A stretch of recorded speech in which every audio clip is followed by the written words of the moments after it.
मुंशी की कहानी। भूमिपुर गांव में एक सेवक नाम का एक सेठ रहा करता था। वह बहुत ही ज़्यादा कंजूस था, जिस कारण उसके कंजूसी के चर्चे पूरे गांव में हुआ करते थे और पूरा गांव जाना करता था।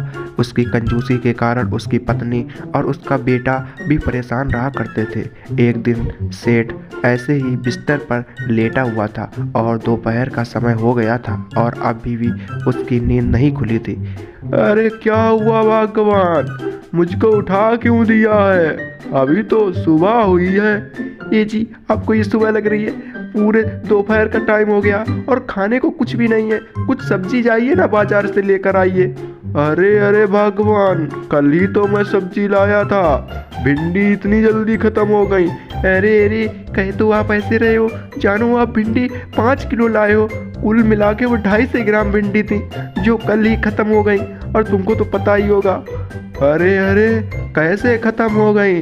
अरे मैं तो बढ़िया भिंडी लाया था।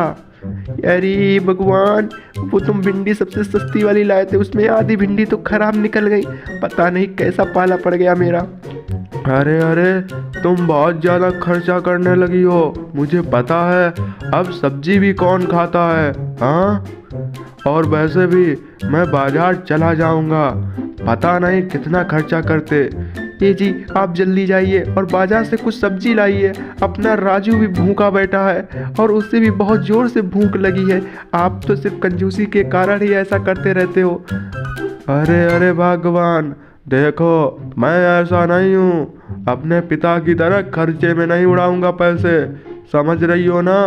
मेरे पिताजी थे जो ऐसे ही बांटा करते थे, मैं नहीं बांटने वाला हूँ। हे भगवान, आप कुछ भी करें, आप सीधे बाजार में जाएं और सब्जी लाएं।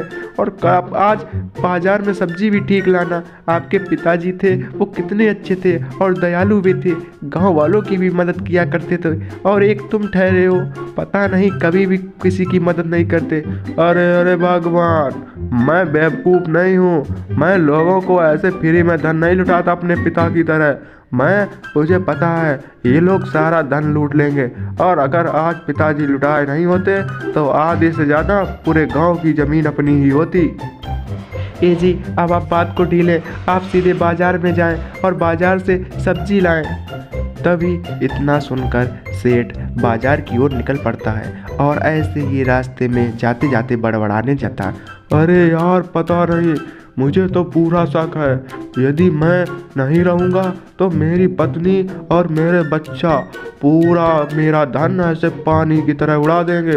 ये मेरे धन को एकत्रित नहीं रख पाएंगे, कुछ तो करना पड़ेगा मुझे। ये तो मेरा पूरा पैसा पानी की तरह बहा देंगे, बहुत खर्चा करते हैं। बेचारा सेठ ऐसे ही बड़बड़ाता हुआ जा रहा था। दरअसल गांव में तो और शहर में भी सेठ को तो सब छोटे मालिक कह के ही बुलाया करते थे। तभी उसे एक भिखारी दिखाई देता है। अरे अरे भगवान, अरे छोटे मालिक, अल्लाह के नाम पे कुछ दे दो। तभी सेठ को उस भिखारी के कटोरे में कुछ पैसे दिखते। अरे अरे, तुम्हारे कटोरे में तो पैसे हैं, तुम्हारे कटोरे में तो 30-40 पैसे हैं। अरे अरे साहब जी, ये पैसे नहीं हैं, ये तो 30-40 ही पैसे हैं। अरे अरे, ये 30-40 पैसे में तो मैं 2-3 दिन में ख़त्म करता हूँ, और तुम्हारे पास ये हैं तो पैसे 30-40, फिर क्यों मांग रहे हो? हाँ? अरे अरे छोटे मालिक, कुछ मेरी मदद कर दो। आपके जब बड़े पिताजी थे, आपके पिताजी हमेशा मेरी मदद किया करते थे, तब तो मुझे भीख मांगने की भी ज़रूरत नहीं पड़ा करती थी। वह खुद मेरे घर का खर्चा दे दिया करते थे, और अब तो आप तो भीख भी नहीं दे रहे हो। बताओ, इस बूढ़े की मदद करो। अरे अरे, अपनी मदद खुद करो जाके, मैं क्यों करूं? मैं अपने पिता की तरह मूर्ख नहीं हूं जो मैं किसी को भी अपना धन लुटा दूं। अरे जाओ जाओ, अपना आगे काम देखो, मूर्ख कहीं के आ जाते हैं। तभी दरअसल सेठ उस भिखारी को हड़काकर गुस्से से बाजार की ओर चल देता है, और वह भिखारी भी सेठ को पीछे मुड़ मुड़ कर गुस्से से देख देख कर वह भी चला जाता है। तभी सेठ सब्जी वाले के पास पहुंचता है। अरे ओ सब्जी वाले, ये आलू कितने हिसाब में दे रहे हो? अरे अरे सर जी, ये आलू 20 रुपए किलो है। अरे कल तो तुम 10 रुपए किलो दे रहे थे, आज तुम 20 रुपए किलो दे रहे हो। हाँ, इतनी महंगाई? अरे अरे सर जी, कल वो आलू सड़े हुए थे, जिसमें से आधे आलू सड़े हुए थे वो आप ले गए थे, और आज आलू अच्छा है, आज आलू 20 रुपए किलो मिलेगा। अरे अरे नहीं नहीं, मुझे वही आलू चाहिए, पर उसमें तो आधे सड़े निकल जाएंगे। अरे आधे सड़े निकलेंगे? अरे अरे, हुए तुम्हारी दिक्कत है कि मेरी? बना रहने दो। अरे ठीक है, पर आप लोगे कितने, आप वो तो बताएं।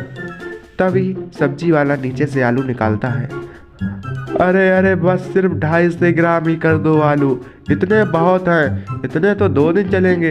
अरे पर सेठ जी, अरे क्या हुआ अब? हाँ, अरे सेठ जी, वो 250 ग्राम में 3 ही आलू सड़ेंगे, और उसमें भी आधे सड़े निकल जाएंगे, फिर आपको क्या मिलेगा?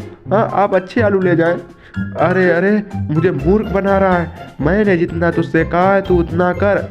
ठीक है, जल्दी से अब 250 ग्राम आलू कर दे 10 रुपए वाले। तभी सेठ और सब्जी वाले में ऐसी ही बातें होती रहती हैं, और सेठ वही आलूओं को लेकर बस घर की ओर चलने लगता है। बेचारा सब्जी वाले भी गुस्से से हुए आलू को डाल देता है। अब उसको भी क्या, सेठ वही सड़े हुए आलूओं को लेकर अपने घर की ओर निकल पड़ता है। जैसे ही वह घर आता है तो उसकी पत्नी सब्जी देखकर उसका तो पूरा बुरा हाल ही हो जाता है। वह सब्जी को देखती है, हे भगवान, कैसा पाला पड़ा, ये कैसी सब्जी लाए हैं आप? हाँ, पूरी सड़ी हुई सब्जी लाए हैं, अब ये सब्जी कौन खाएगा? अरे अरे भगवान, यदि बनानी है तो यही सब्जी बनाओ, 10 रुपए की सब्जी है पूरी। हे भगवान, मुझे नहीं लगता है कि ज़्यादा दिन चल पाएंगे। अरे तुम इतना कंजूसी क्यों करते हो? हाँ, जाओ, मैं नहीं बना रही हूँ खाना। ठीक है, आज का खाना भी बच जाएगा, ना मत बनाओ खाना। ठीक है ठीक है, आज का खाना भी बचेगा। हे भगवान, मैं कहाँ फंस गई आके, पता नहीं मेरे पिताजी ने ऐसी जगह क्यों ब्याह कर दिया। अरे अरे, वो तो पैसे के लिए किया था। हे भगवान, बेचारी उसकी पत्नी भी गुस्से से सब्जी बनाने के लिए चली जाती है। अब तो दिन पे दिन बीतते गए, सेठ अपनी खाट पर लेट जाता है। दिन पर दिन बीतते गए, सेठ के कंजूसी के चर्चे भी बढ़ते गए। सेठ की कंजूसी की कोई भी सीमा नहीं रह गई। आगे की कहानी देखने के लिए सब्सक्राइब करें और देखते रहें मुंशी।